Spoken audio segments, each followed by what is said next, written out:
YouTube, it's been a good minute. I've been away. I've been playing a lot of Rivals and Overwatch. I've been absolutely adoring the perk system despite some ridiculous flaws that we're going to be getting into in the next few days. But before that, I want to make a quick tier list, kind of get back into the shape of things. So with that being said, let's not waste any time. You're here for the tier list. I'm here to babble on about it. Let's get straight into it. Starting off with Ana. Ana is S tier. My goodness, is this character hard to dive at level 3.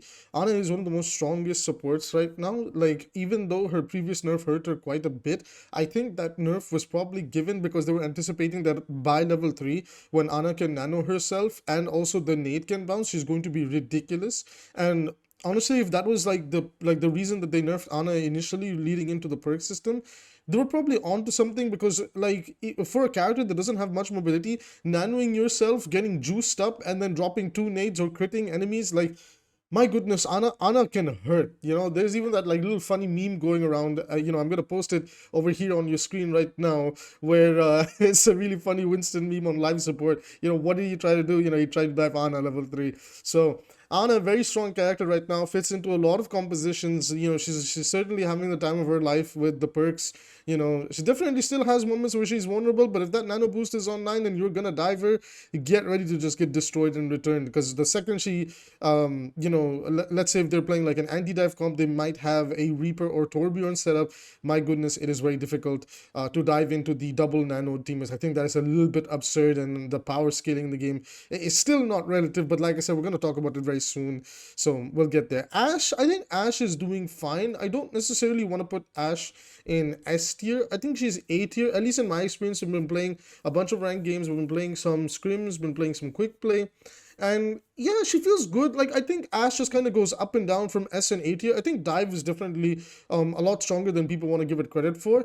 I've been seeing a lot of dive. Maybe it's a server thing over here. I'm mostly playing in SEA servers, Southeast Asia, playing some Middle East servers and some Europe, and a lot of what I'm seeing that's strong, what's working most of the time, is dive-centered compositions, and we'll get to why once we get to some of the dive tanks a little bit later. But moving on to the next S tier support has to be Baptiste. My goodness, Baptiste is insane. I was saying this before, Baptiste has 4 perks. I think at some point they're gonna either, like, I know Alec Dawson and the others did an AMA recently where they said that they're going to be changing up over 50% of the perks to have a little bit more choice. Baptiste should basically be the outline, because this guy feels like he has 4 major perks. It's just crazy. He can adapt to so many situations off of it, and he feels ridiculously strong no matter what you do. And the fact that you can have 40%, I think it's the 40% or 20% attack speed increase, my goodness, like, you really feel that from the Baptiste once he starts like firing away. Once he starts firing away at you, it can feel really difficult to deal with as anybody. Even as a tank, walking up to him feels really terrifying nowadays, and the extra verticality and movement that he gets with his perks. BAP is eating good so far, as we can kind of see, like, in terms of perk scaling, because I am trying to consider perk scaling level 3 versions of their characters. BAP is doing pretty good. I do also know that Ashe kind of has a weird bug with her damage numbers. I don't know if that bug has been fixed or not, so that's kind of why I've put her down in A tier. Other than the fact that dive is kind of the name of the game, and Ashe still doesn't, she's gonna poo-poo into dive. Like, if the dive gets set up, staged well, jumps on her, there's not much Ashe can do about it. So that's kind of why I'm keeping Ashe in A tier. She's pretty good pick. Like, I wouldn't, like, if there was a A plus or S minus, Ashe would kind of sit in there, but I would say she's top of A tier. A for Ashe. Anyways, moving on to Bastion. This is surprisingly a very good character this season. I'm gonna put him in B. I don't think he's a C tier character. I don't think he's B. I don't think Bastion still has his weaknesses, but that immortality perk that he gets, where he can just infinite heal himself. Yes, you can basically build your ult off of him for free. He can shoot you back, but it is a frustrating thing, because sometimes that thing, if your team tunnel visions it, it can turn fights around, because now you have the enemy team looking at you and just destroying you because you refuse to swap, the attention away from Bastion, and Bastion gets a free, he gets to get away, live, and then set up and then destroy you. Not to mention giving him his like rocket shots back in his like, like when you press shift, you don't get the minigun, you get the, the old ultimate. That's made a lot of like, playing Bastion in the mid fight feel a lot better. So like Bastion, I think like perk wise, I would rate him S tier. He's a lot more transformative in his gameplay, and I think that's what we should be aiming for. Ana and Baptiste as well are very transformative in their gameplay, but Ashe is more quality of life-ish, kinda.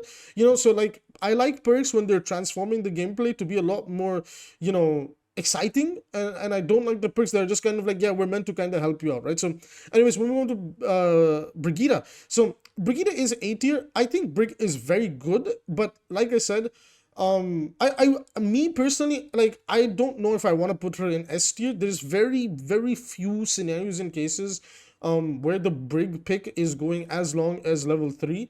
And that's usually because, like, sometimes the enemy adjusts their comp early. You know, you're typically playing Brig into very specific compositions, maybe with the dive.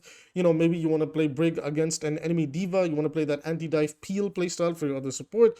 So it's not to say that Brigitte isn't S tier. Like, her perks are very good, but I would say, like, she's not on the level of what Ana and Baptiste are capable of, right? I think she's kind of A tier. I think that's fine. I think Brig is very good in the right hands, right? Especially with the Inspire uptime increase, she's much stronger than before as well, right? So Cassidy, I think Cassidy is A tier.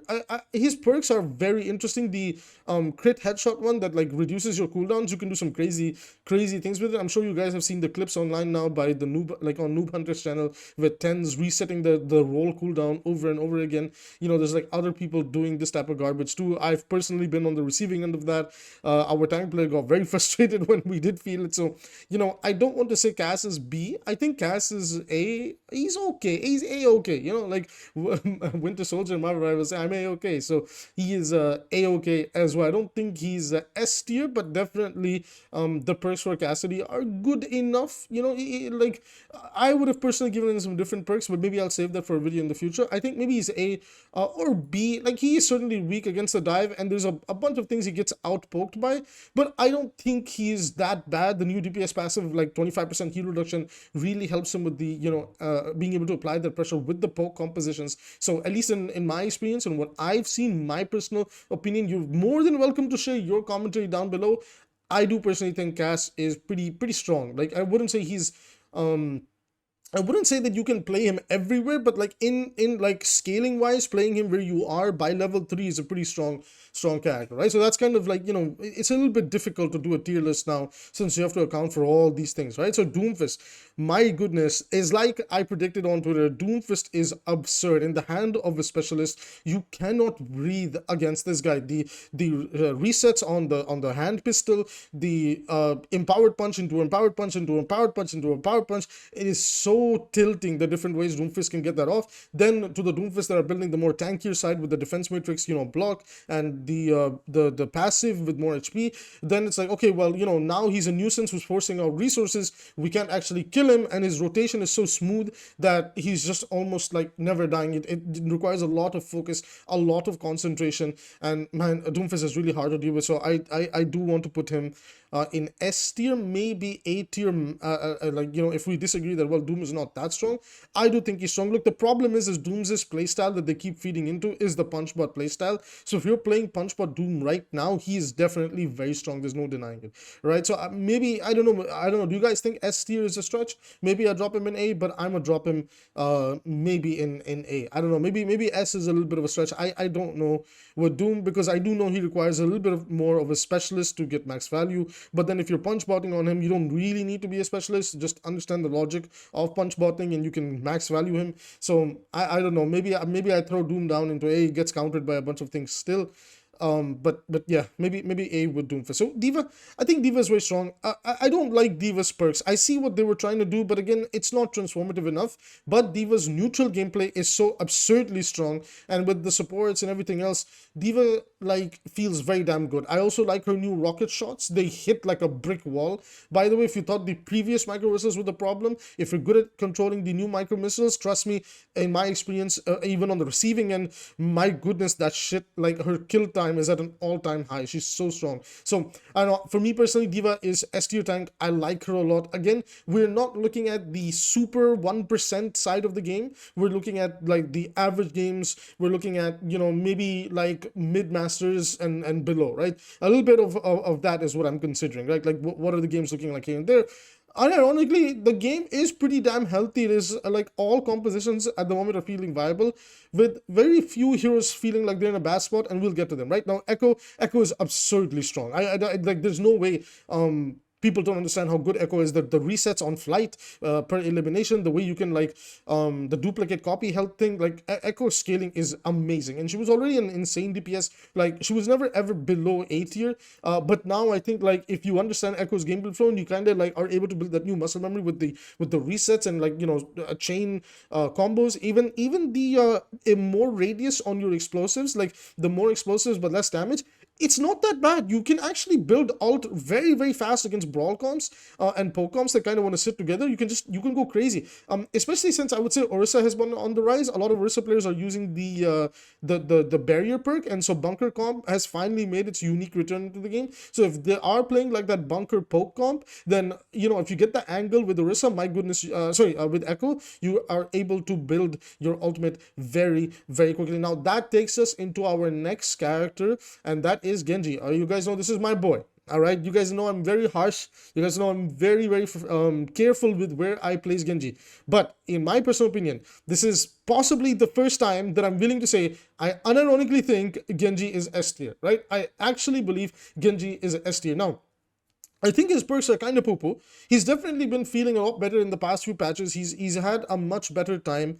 You know, okay, maybe he's not S tier, maybe he's A tier, maybe the king of A tier, right? So if he got a damage number increase, then he definitely spikes to S tier. But what they've done with Genji's perks is they have this weird obsession where they want Genji to survive. They like, maybe there's some internal data where they realize Genji can die too fast, which is probably why they traded the damage for more HP, which is why it's 250 HP. They also are probably looking at Genji from the lens that, well, when he deflects, we want him to slightly heal himself, but that healing is so pathetic because even a Moira can out damage it. And then there's the other perk where it's like, hey, we can give him more survivability with letting dash reset the double jump. Now, to be honest, the dash resetting the double jump, you're never taking that. You're always taking Blade Lifesteal. And my goodness, Blade Lifesteal turns you into an unkillable raid boss. You do not need the nano boost anymore. You can actually make some insane solo plays. So I will say, out of all the Genji perks, I'm a big fan of the Blade Lifesteal. It literally feels like a major perk, but I'm happy it's a minor perk. I will say my criticisms for the major perks is like,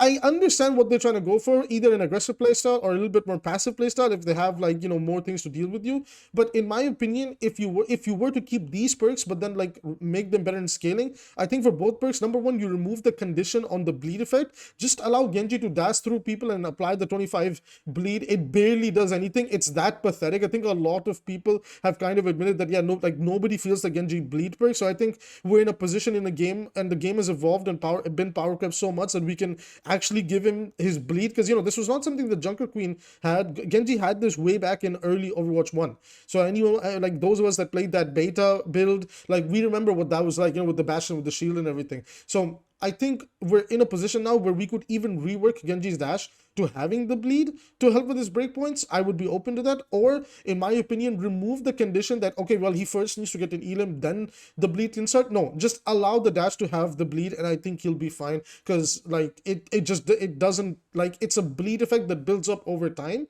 So it doesn't register the damage instantaneously. It's not that broken, right? It's very, very minimum help that they were willing to give him here, both from the bleed and from the deflect heal. Now, the deflect heal, in my opinion, if he brings up deflect and he has it up, I think the healing should be about 50 healing a second. I know that sounds a little bit absurd, but when you think about how many characters can counter Genji and the different ways that they can do it, you begin to realize, well, if we, like, you know, Alec Dawson said they want perks to look enticing to where you make a choice. Well, if Genji is playing against all those beam characters and, you know, maybe he's holding a little bit like longer angles, now the deflect perk looks a little bit more enticing, because at least you can use it to heal yourself and maybe commit a little bit more to the angle. So that's the perspective I'm looking at. But Genji overall A tier, very happy to see my favorite character be in a very good spot. You know, as you guys know, I'm always fair when it comes to how I evaluate my characters. I wouldn't say that this is the playstyle that I want for Genji, but like we'll get there in a separate video. Now, moving over to Hanzo. This is by far the worst character in the game, and Hanzo, we have a Hanzo video coming up very, very soon.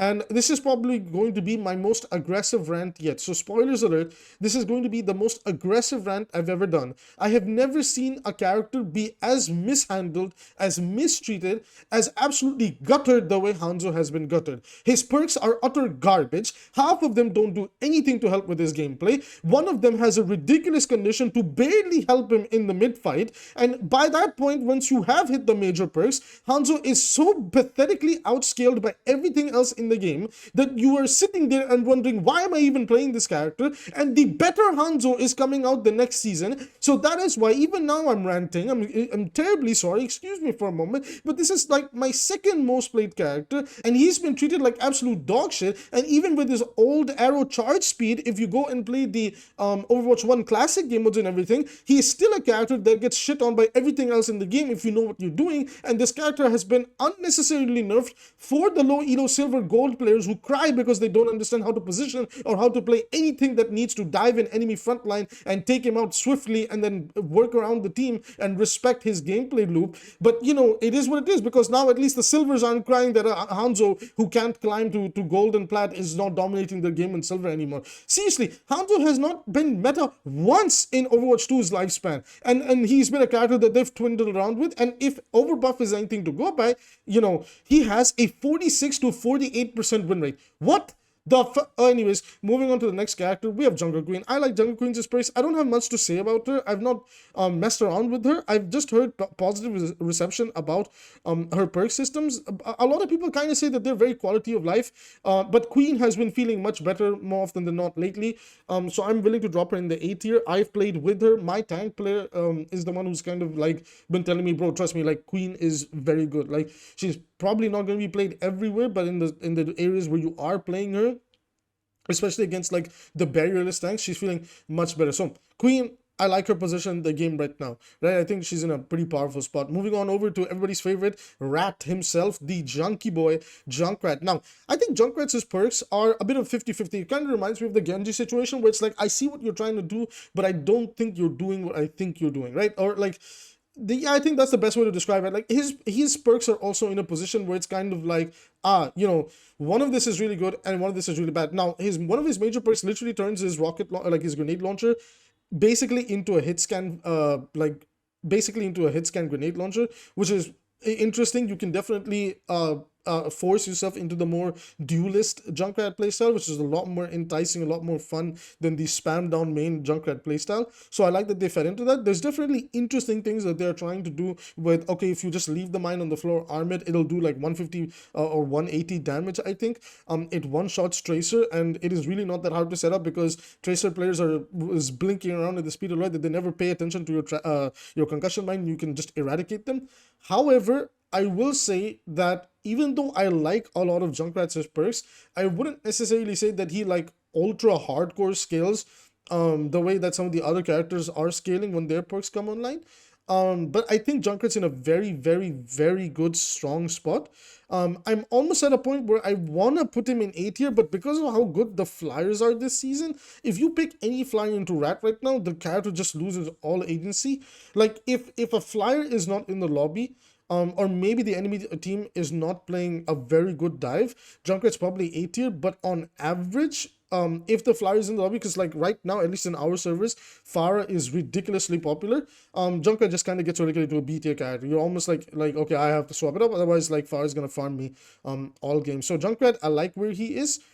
I would like to see some of his perks, two of them, one in major, one in minor, changed up a little bit, and I think my fellow Junkrat community, they know which perks I'm referring to. So moving on to Kiriko. Funnily enough, I actually don't think Kiriko got some of the better perks from the support role. They're okay. She already has a strong neutral kit, but over time, I've kind of accepted Kiriko's place in the game. Definitely her strongest perk is the double swift step perk. I think that thing is incredibly annoying, and maybe they can reapproach that and allow some of the other perks to be a little bit more powerful. But Kiriko, A tier character, not necessarily S tier in my opinion. I think her perks are, again, outside of that one, I think they're a little bit underwhelming. I see what they were trying to go for, but it almost felt like they were like, being a bit too gentle and not as aggressive with some of the S tier characters, or even the characters above Kiriko over here in their list, and trying to transform her gameplay, right? So interesting stuff with Kiriko, but overall neutral kit is pretty strong, so she's fine as is. Lucio, I think is an S tier character. I really like his perks. I've been playing him quite a bit. In scrims, I've been filling for a support who was sick, and we needed a Lucio player. I've been trying him and playing around with his perks, and he's definitely one of the characters where I feel like, okay, like what is my situation? What is the enemy team playing? What can I do to adapt? In this game and that game. So Lucio, S tier character. Really like where he is right now. At worst, he drops to maybe A tier, but again, like I said, my opinion, my experience, I like where he is in S tier, right? So Lucio, thumbs up. You're doing great. Keep it up. Just don't play Lucio with Zen or Mercy. You are literally throwing. It's a very rough comp trying to make it work like that, right? Mei, I think Mei is very good right now. I think people are underestimating Mei. Mei is in a very strong spot, getting the two slows, one on her freeze, one on the right click, like her ice block, doing the shenanigans it does. There is so much transformation to Mei's gameplay. There's so much agency you have on her now. I think people are like, yes, Mei can be a little bit boring to play, but like the amount of power and impact she can have on the game, especially when you can land the icicles consistently, even if it's just body shots, the way you can set up your team for success is absolutely disgusting. I think there is maybe an argument to be made that Mei is either potentially S tier or even oppressive tier, but like I said, the flyers kind of just crap on her for free. Sometimes she can have her playstyle be backfired on her with the scaling of some of the tanks. So that is the only reason why I've kind of put it down in A tier and not S tier. But usually if you are outscaling the enemy, if you are outpacing them, then yeah, definitely made spikes up to S tier. But very happy to see where Mei is right now. I do have a controversial opinion that I think Mei should seriously lose the ice wall. I really don't like ice wall on Mei. It's a very big deal when a tank has a wall and when a DPS character has an ice wall, and this is possibly a topic that I would want to explore in the future. So for now, we're just gonna kind of let Mei be and move on over to Mercy. Now, I don't think Mercy's perks are as bad as I thought they would be. I like her perks, but like I said, a lot of Mercy stuff just feels like a quality of life. It doesn't necessarily transform her gameplay into something new and interesting. And again, the problem with Mercy is like she's not scaling as well as the other supports and other characters. Yes, she's fine in her niche as a pocket support, but I really wish there was a little bit more. I think we're in a state of the game now where we could try to see what we can do for Mercy, right? And see how it goes, because she's honestly not that bad of a support. She's very easy to deal with 9 times out of 10, and like the 1% of Mercy players that are actually good with her movement are very rare to find, right? So Mercy is one of those characters where I'm kind of like, man, she's an honest support. I don't she's never anything too over the top. So I would like to see them try something new. Her flash heal perk is something that I'm very interested in. I would even like that as a completely new ability. And I just think like flash heal having a 15-second cooldown is ridiculous for what it does. So again, I think Mercy's perks, like again, I think they need to sit down with some Mercy specialists and really discuss like how they can find a good spot to make Mercy feel better and at least bring Mercy to B tier, because she's been kind of bottom of the barrel for like nearly the entire Overwatch 2 life, right? So kind of sad to see. Moving on to Mori, I think Mori is a B tier pick. I like her perks. I like the additional healing reduction that she can bring as well. She fits very well into dive. I wouldn't necessarily say she scales as well and can do as much as the other supports can do that she's competing with, but she's in a spot where definitely you can pick Moira, and as long as your resource management is good, you're adapting to the situation, Moira is a fine pick. Moving on over to Orisa, another character that, well, I'm pretty confident on this. I think Orisa is ST. I think Orisa is ridiculous. I think when you give her the fortify power increase where you get additional overhealth, then you give her the barrier, and even though the barrier is thin, it can be easily broken down. If you're using it to like, cycle in between your cooldowns, you're using it to cycle your different like HP pools from like dancing with your barrier, your HP bar, then using your spear to boo people away. Orisa's survivability is crazy and at an all-time high, and I think she's very strong. And then if you are playing that bunker comp that she is now bringing back into the game, you're attacking with Orisa, you can get that bunker comp set up, even if the shield is basically paper thin, that the barrier that she brings up, it still allows windows for where your hit scan DPS or usually even a projectile spam can hide behind it and do quite a bit. So Orisa, I hate to say it, but she's definitely a very strong tank. Her gameplay is very, very transformed. There's a lot of agency in the way that you can take her in an aggressive or a defensive route, but definitely Ursa's strength has always been in her defensive route, in my opinion. So I would take her down that route, not ego trying to do some, random, clips, but definitely take Ursa with the fortify and the barrier perk, because my goodness, she is a monster right now. Moving on over to Farah, I don't even think this is up for debate. Farah is ST. If anything, I think she's the top DPS right now, giving her a mini grav, allowing her to have, you know, a bit more individual survivability. She probably has some of the best DPS perks in the game. There's so much agency you have, there's so much control you have on how your gameplay works. I think Farah is one of the best DPS right now. Again, yes, hit scan, you know, play against her, oppress her, blah blah. You can say all that stuff, but when Farah is unchecked, your hit scans are not able to match her. When Farah has reached the point where she can now graviton search, she can now move. There's a lot of weaknesses that are being removed from Farah with her perk system, and I think maybe it's a little bit too many weaknesses being removed with her perk system. So I think Farah is ridiculously powerful. You are using your concussion mine as an Orisa Halt from back in the day. You don't need it to set yourself up some of the time. Sometimes you can set up your Winston for that dive. You can set up your wrecking ball, like, okay, ball goes up, you fly in with him, you pull in that enemy backline into a place, ball does his increased damage slam, and then boom, that's support explodes with the follow-up rocket, right? So it is ridiculous how good Farah and wrecking ball, eventually when we get to him, we'll talk about him as well. Reaper, I like his very transformative gameplay. Not much to talk about, honestly. Reaper's pretty solid pick for the while. I think he's A tier. I don't think he's B tier character. He's a very fun character. I like him where he is. Leave him, don't touch him, don't balance him. He's fine. He's an honest character. Leave it. Moving on over to Reinhardt, I think Reinhardt's also one of the characters that has a lot of agency, a lot of choice in his decision making. I'm almost at the point where I think Ryan is about to touch a S tier for me. But at the end of the day, Ryan is pretty honest gameplay wise, and there's a lot of ways to counter him, and he sucks against the things that he still sucks against. So I think Ryan's a very strong A tier character, very good tank, scales very well at that level 3 point as well. So really like him. Roadhog finally becomes a tank at about level 3.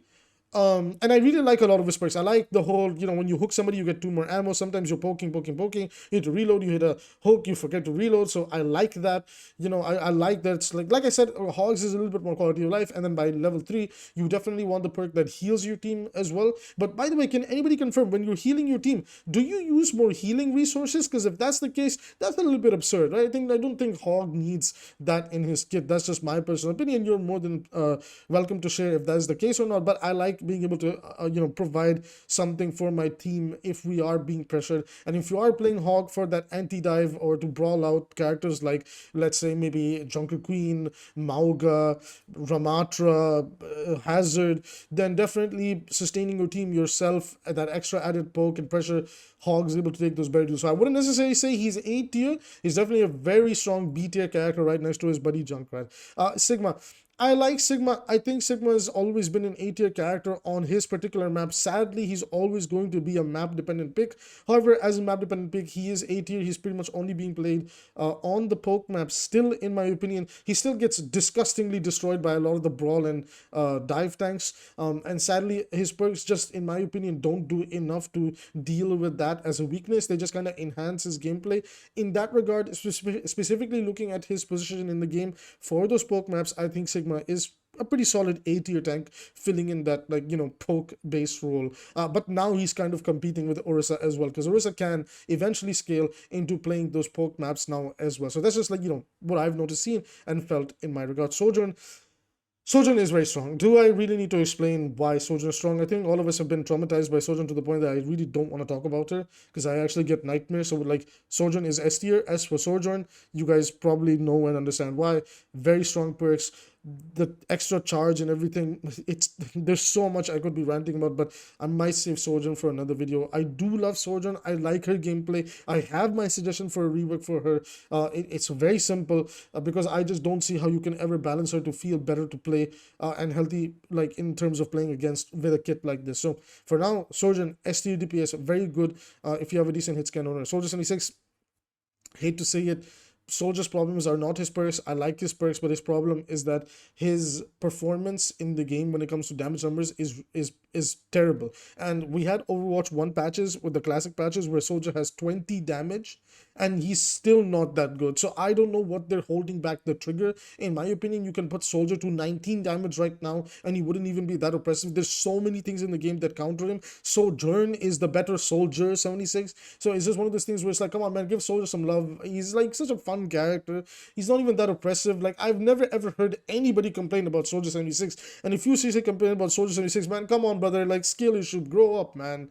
Anyways, moving on to Sombra, I think Sombra is an S tier pick, but I definitely think her perks are questionable. I like a lot of the perks. I like what they do, but the problem is it feels like her perks were less being looked at from a generalist POV in what she could be doing generally across the game, and more about, okay, well, what if there's that one Doomfist who's oppressing your lobby? What if we scale you to a point where you can silence him even longer? And over there, she's shining. Now, she has great survivability, great mobility, great single burst impact. Like, if she gets that virus hack combo onto you, it's basically GG's, brother. There's nothing you can do about it. So I don't want to downplay Sombra. Before, I did put her in A, but I think now she is in the S tier. While I do think some of her perks could be a little bit better, and we're going to talk about Sombra in the near future, I do think her neutral kit is so damn powerful right now that there's no denying, in my opinion, Sombra is an S tier. At least A tier, and then in the best case scenario, she's S tier. I've been on a crazy win streak with her, so I'm just going to kind of like throw some bias with my mommy here and say that, yeah, the Latina mommy is up there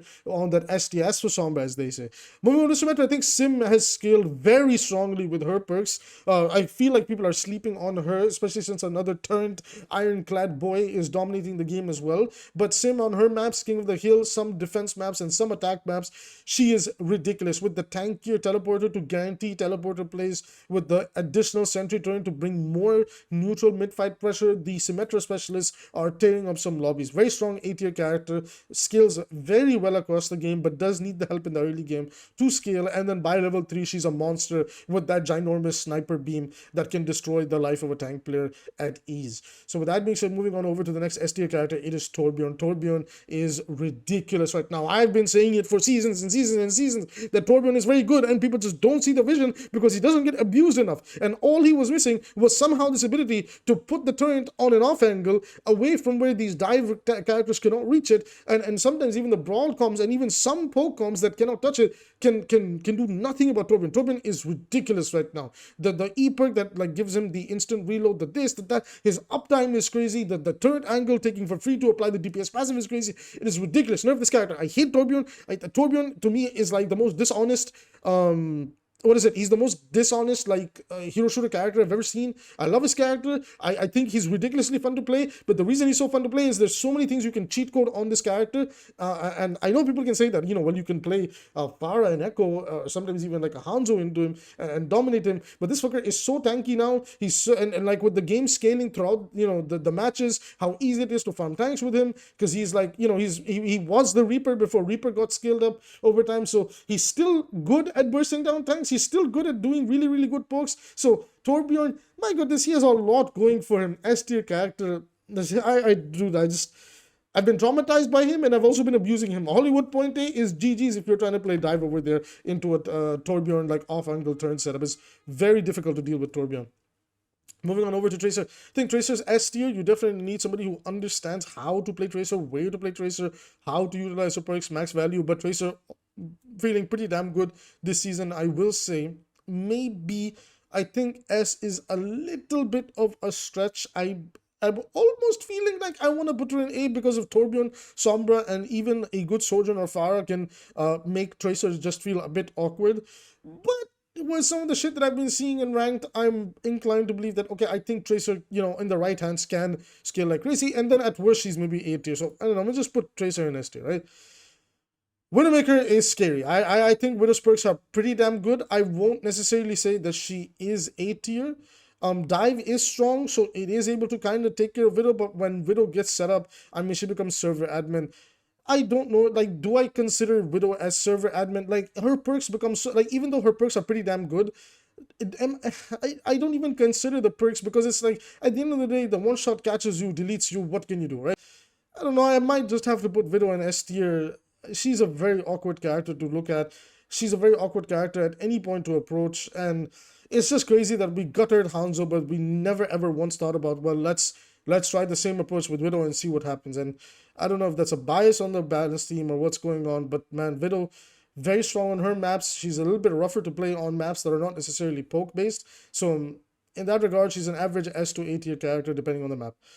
Winston is S tier. I think Winston is very strong. Like I said, and I predicted and I got it right, is I said that I think what people don't understand is when Winston's bubble comes up, one of the weaknesses for dive is they couldn't take sustained fights. Now, if you're aware that your Winston has the bubble, he is healing with it, and your team, your supports, your other DPS, they come in with you, you know, they are making max use of barrier dancing, they are using that barrier, that extra sustain can really draw out the fight for the dive comp for 1 to 2 seconds, which can be a big difference maker that can allow the dive to either extend the dive further and be more aggressive, or give them a room to escape even more, and maybe draw out the use of a cooldown before they escape. So really loving Winston's perks. I think they're very fun, very transformative to his gameplay or the team comp that he's in. But I don't think he's A tier. Definitely, there's a lot of things in the game right now that can like ruin Winston's life. Then at worst, I would say he's A tier, but he's nothing below that. He's high A tier, low S tier character maybe, but he's very, very good right now. Really like where Winston is. Wrecking Ball, instantly S tier. My goodness, the Wrecking Ball players have come out of the woodworks and they're destroying the games right now. That perk where you can do more damage to tanks, if you know what you're doing, you can like bully them by like legit ramming into them over and over again. The extra damage perk where you can like, you know, be higher in the sky, then slam the ground, then delete targets. My goodness, Ball is very good in the hands of a Ball specialist, because that's all I'm going to consider. Level 3 Ball, you are forced to play Sombra and maybe Torbjorn. If you're not playing these two characters, or at least one of them, against a Wrecking Ball, you're gonna be in for a hell of a time, and you have to, and maybe forget Torbjorn, you have to go Sombra, you have to take the longer silence, you have to deal with this guy, otherwise he, in my opinion, actually ends up becoming server admin. And another server admin is Zarya. Level 3 starts to pierce people with her gun. I have felt this thing on all the 3 roles I've played, and this is absurd. I think Zarya immediately needs to get looked at. A lot of the ranked games I've been playing are kind of Zarya versus Orisa mirrors, with both of them scaling well. You don't need to counterpick one another. They're at a point right now where each of them has a way to counterplay one another. But I would say definitely, in my opinion, at least like the tank that I felt like was the most impressive so far to me has been Zarya. What about you guys? Let me know in the comments down below. Zenyatta scales pretty damn well. I like his perks, but they feel a bit too quality of life. Don't do anything for him that much, but he's an A tier pick. I wouldn't say, in worst case, he's maybe a B tier pick, but A tier pick. I don't see Zen a lot. He's a little bit more niche, but yeah, that's what I think of Zen. Ramatra, really like a lot of Ramatra's perks, but definitely the one I like to build on Ram, maybe he's A tier, I wouldn't say he's S tier. I like to build the, you know, the Vortex healing me, and I like the extra burst damage when I'm poking. You know, some people go for the extra uptime with the barrier, but I don't like that because barrier is already thin. It gets burst down quickly, so I like to rely on the Ravenous Vortex, set it up to walk into, you know, use that extra burst damage to force people away, get into that Ravenous Vortex, get into that barrier, swap into my big boy form, and then either block bot or apply some pressure and cycle my cooldowns and cycle the blocking and with the punching, and, you know, hopefully things work out from there. So Ramatra, in my opinion, very strong spot in the game. A tier, wouldn't necessarily say he's S tier, but I like where Ramatra is now. Moving over to 𝐓𝐼𝐈, I think 𝐓𝐼𝐈 is a good B tier pick. I don't really have much else to say. I think he's in a much better spot than Mercy is, definitely by far. I think people underestimate Weaver a little bit. I do think like Weaver could still use a little bit more help, but he's not that bad. I just think Weaver fits into comps that like to take faster fights, but he doesn't like to play games where the game is slowed down, because that's where his overall healing uptime begins to really take the hit. So usually, you know, unironically, he might actually fit really well into like a Kiriko dive comp with Kiriko, because like Kiriko can bring in the really fast healing, and then Weaver can, you know, just pump it out and assist. Yes, in some cases you can play him in maybe some poke comps, but I don't know, like in my experience, I don't mind having a Weaver that much anymore. But if you're playing Weaver with like another off healer like Lucio, Mercy, where Zenyatta with the healing is generally lower, I don't like it. He doesn't have the overall heal uptime, but his perks are very good. They do a lot for him. I like it. 𝐒𝐈𝐈, you guys know she's my favorite support. I am 50-50 on her perks. I'm gonna make a in-depth breakdown on 𝐒𝐈𝐈's perks, what I would have done.